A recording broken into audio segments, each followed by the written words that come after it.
12월 27일 오늘의 성경일독 본문은 요한계시록 10장에서 13장입니다. 요한계시록 10장에서 13장에는 본격적인 심판의 모습들, 하나님의 사람들과 그 반대편에 서 있는 악의 무리들의 모습들이 대조해서 나오고 있습니다. 특별히 13장에서는 두 짐승에 대한 이야기가 나오게 됩니다. 그 이야기는 하나님의 백성들과 정반대편에 서 있는, 어쩌면 세상의 모든 권세를 가지고 있는 악의 세력들을 보여주고 있는 것입니다. 그런 면에서 요한계시록 11장에 있는 역할은 굉장히 중요합니다. 마치 세상은 악으로 가득 차 있고 악인들만 득세하는 것처럼 보입니다. 그리고 하나님의 백성들은 무엇을 하는가? 그 역할을 보여주고 있는 것이 바로 11장입니다. 하나님께서는 세상의 악에 대해서, 악인들에 대해서 심판하십니다. 놀라운 것은 하나님께서 심판하시지만 거기에 대해서 악인들이 회개하지 않는다는 것입니다. 우리가 생각하기에 환난을 당하면, 고난을 당하거나 심판을 받으면 회개하고 하나님께로 돌아설 것이라고 생각하지만 실제로 그렇게 되지 않습니다. 여러 가지 심판을 당하는 상황 가운데 분명히 이 심판이, 이 재앙이 하나님으로부터 온다는 것을 압니다. 하지만 그들은 하나님께 돌아가지 않습니다. 6장 16절에 산과 바위를 향하여 말하였습니다. 우리 위에 무너져 내려서 보좌에 앉으신 분의 얼굴과 어린 양의 진노로부터 우리를 숨겨다오. 오히려 피하기에 급급합니다. 9장 20절에 이렇게 이야기합니다. 이런 재앙에서 죽지 않고 살아남은 사람이 자기 손으로 한 일들을 회개하지 않고 오히려 귀신들에게나 또는 보거나 듣거나 걸어다니지 못하는 금이나 은이나 굴이나 돌이나 나무로 만든 우상들에게 절하기를 그치지 않았습니다. 그들은 또한 살인과 점치는 일과 음행과 도둑질을 회개하지 않았습니다. 그 큰 심판을 받고 있음에도 불구하고, 큰 재앙을 당하고 있음에도 불구하고, 그것이 하나님으로부터 온다는 것을 알고 있음에도 불구하고 하나님께로 돌아가지 않습니다. 회개하지 않습니다. 자신들의 잘못을 알고 있지만 거기서 돌아서지 않고 있습니다. 그런데 놀라운 것은 11장에 보면 많은 사람들이 하나님께로 돌아오는 장면이 등장합니다. 11장 13절에 바로 그때 큰 지진이 일어나서 그 도시의 10분의 1이 무너졌는데 그 지진으로 사람이 7,000명이나 죽었습니다. 그리고 살아남은 사람은 두려움에 쌓여서 하늘에 계신 하나님께 영광을 돌렸습니다. 하나님께 영광을 돌렸습니다 라는 이야기는 하나님께 돌아갔다라는 것입니다. 악인에 대한 심판 가운데, 재앙 가운데 하나님께로 돌아갔다, 하나님께 영광을 돌렸다, 회개했다 라고 하는 내용은 여기에만 등장합니다. 그러면 다른 곳에서는 회개하지 않았는데, 하나님께 돌아가지 않았는데, 하나님께 영광을 돌리지 않았는데 무슨 일이 있었나? 11장에 등장하고 있는 하나님의 두 증인의 이야기가 있습니다. 하나님이 두 증인을 세워주셨습니다. 그 두 증인은 엘리야와 같은 능력으로, 모세와 같은 능력으로 하나님의 말씀을 선포합니다. 그것은 교회 역할을 이야기하는 것입니다.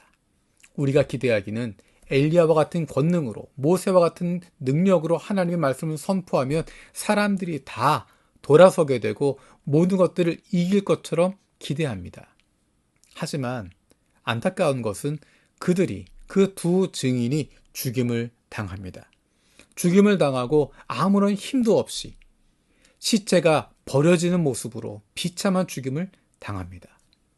그런데 놀라운 것은 그들을 하나님께서 살리셔서 그들이 부활하고 하늘로 올라가게 됩니다. 그들을 죽인 원수들도 그것을 보게 됩니다. 그리고 그때 큰 지진이 일어나는 것입니다. 그리고 조금 전에 이야기했던 살아남은 사람은 두려움에 쌓여서 하늘에 계신 하나님께 영광을 돌렸다라고 이야기합니다. 이 두 증인의 역할은 무엇이었는가? 이 두 증인은 땅에 있는 사람들, 세상에 있는 악한 이들, 그들을 괴롭혔습니다. 무엇으로 괴롭힙니까? 하나님의 복음을 선포한 것입니다.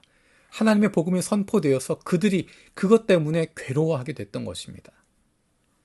세상 속에서 교회에 주어진 사명이 바로 이것입니다. 하나님 우리를 보내주신 바로 그곳에서 복음의 사명을 다하는 것입니다.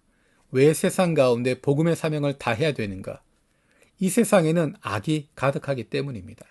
교회 안에서 복음으로 살아가는 것이 아니라 세상 속에서 예수 그리스도를 모르고 어둠 가운데 있는 이들, 그래서 악을 행하고 있는 이들, 악에 붙잡혀 있는 이들, 그들 가운데 예수 그리스도의 복음을 선포하는 것입니다. 요한계시록 11장에 그 두 증인이 엘리야와 같은 권능으로 모세와 같은 능력을 가졌지만 죽임을 당했던 것처럼 우리는 세상 가운데 죽임을 당하지만 하나님의 자녀로 살아가는 것입니다. 그러면 그것을 통해서 하나님께로 돌아올 자들이 생기게 되는 것입니다. 우리의 섬김과 희생을 통해서, 고난을 통해서 한 영혼이라도 주님께 돌아올 수 있다면 그것이 얼마나 소중한 것입니까? 교회는 힘을 가진 집단이 아닙니다. 세상 속에서 힘자랑하는, 인정받는 집단이 아닙니다. 오히려 악한 세상 속에서는 환난을 당하고 어려움을 당하는 사람들입니다. 그런 교회를 통해서 하나님께서 일하십니다. 그런 교회의 모습을 통해서 주님을 알지 못하는 사람들이, 아직도 어둠 가운데 있는 이들이 빛 되신 우리 아버지 하나님께로 나오게 되는 것입니다. 하나님이 고통당하는 환난 가운데 있는 교회를 그냥 모른 척하지 않으십니다. 그들을 다시 세워주시고 하늘로 불러주시는 것을 볼 수 있습니다. 하나님께서 그들의 눈에 눈물을 닦아주신다고, 하나님이 그들과 함께 하신다고 약속하고 계십니다. 눈물을 흘리는 이유는, 아픔이 있는 이유는 세상 속에서, 어둠이 붙잡고 있는 세상 속에서 하나님의 자녀답게 살아가기 위해서 흘리는 눈물들입니다. 세상 속에서 하나님 말씀대로 살아가고 예수 그리스도를 증거하는 삶을 살아가고 있기 때문에 힘들고 아프고 고난을 당하는 것입니다.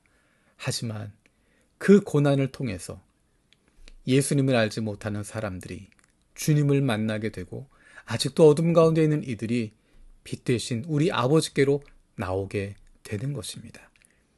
그 한 영혼이 구원받는 것, 그 한 영혼이 살아나게 되는 것, 그 한 영혼을 위해서 주님께서 이 땅에 오셨고 그 한 영혼을 위해서 십자가에 돌아가심으로 내가 바로 구원받게 되었던 것처럼 그런 놀라운 일들이 일어나게 되는 것입니다. 살아계신 아버지 하나님 감사드립니다. 세상 속에서 교회의 역할을 다시 한번 기억합니다. 세상을 비하는 것이 아니라, 세상에 힘을 가지고 나가는 것이 아니라 세상 속에서 하나님의 자녀답게 살아가게 하시고, 환난을 당하고 어려움을 당하지만 그 가운데 역사하시는 하나님을 기대하게 하여 주옵소서. 우리의 모습을 통해서 하나님의 말씀대로 살아가고 예수 그리스도께 순종하고 있는 우리의 모습을 통해서 주님을 알지 못하는 이들이, 아직도 어둠 가운데 있는 이들이 빛 되신 우리 아버지 하나님께로 나아올 수 있는 놀라운 일들이 펼쳐지게 하여 주옵소서. 그로 말미암은 기쁨이 주님과 우리 가운데 풍성히 넘치게 하여 주옵소서. 감사드리고 예수님의 이름으로 기도드립니다. 아멘.